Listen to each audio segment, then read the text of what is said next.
it suck less, please. For anyone paying attention on January 6, 2021, such banging on the doors of Congress may seem eerily familiar. Except not really.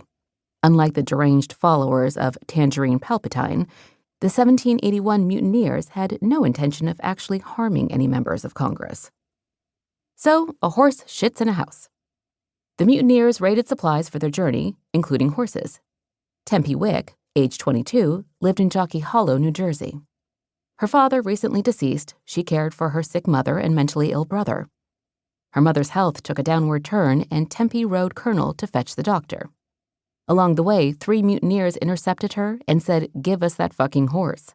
She said, "Okay," asking the soldiers holding Colonel's bridle to help her dismount. Chivalry not being dead, he said, "Sure." And the moment he let go of the bridle, she said, "Psych," and kicked Colonel into a gallop. The soldiers knew where she lived, so putting Colonel in the barn wouldn't suffice. She led the equine upstairs and had him stand on a feather mattress to muffle his hooves, hiding him there for 3 weeks. 3 weeks? That's a whole mess of horseshit. Fortunately, the soldiers never thought to search the second floor, and she got to keep the family quadruped. And the mutineers? The British said, "Hey, come fight for us, we'll pay you." They said, "We're mutineers, not traitors, so get fornicated." Then the Pennsylvania government cut a deal with the mutineers in mid-January that brought an end to the crisis. Inspired by this, the New Jersey line mutinied days later, and Washington said, "Not this bullshit again," and crushed the mutiny by force. January 2nd, 1492. A lot of crazy shit happened in Spain in 1492. The Crown financed Columbus raping a continent. They kicked out the Jews, and they also finally kicked out the Muslims. I say finally because they had been fighting since the Muslims invaded the region over 7 centuries earlier. The Spanish victory was deemed a reconquering of their own territory. That's why they called it the Reconquista. By 711, a mere century after it had begun, Islam had spread across North Africa and crossed the Strait of Gibraltar to invade the Iberian Peninsula. How did it spread so far, so fast? The same way many religions spread. Not through peaceful explanation of the revelations of the prophet, but by the sword. Convert or die. At the time of the Muslim conquest, the region that would come to be known as Spain and Portugal was a divided Visigoth kingdom that could not mount a unified defense against Muslim invaders. And over the next 15 years, the invaders conquered most of the peninsula, with the exception of the northwest corner.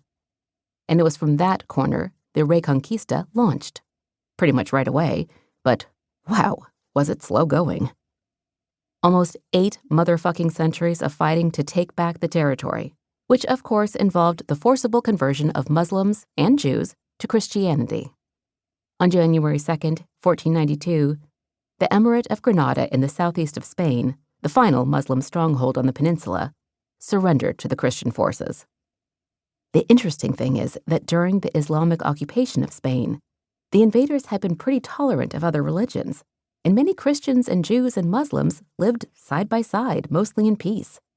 Muslims had little tolerance for polytheists because one God, but since Jews and Christians are monotheists, mostly, you could keep those faiths if you were willing to pay extra taxes for the privilege. But as the reconquest moved south, the tolerance for anything not Christian was paltry, and this included Jews.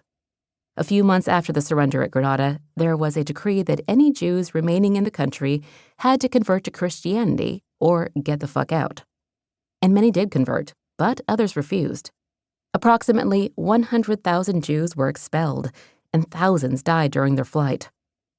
They say no one expects the Spanish Inquisition, but they kind of telegraphed that shit. January 3rd, 1868.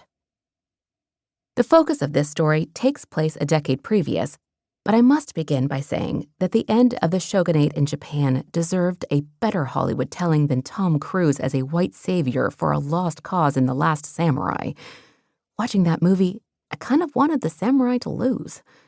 And lose they did, because they brought knives to a gunfight. They were really big and very sharp knives, but the guys fighting for the Meiji Empire had rapid-firing rifles.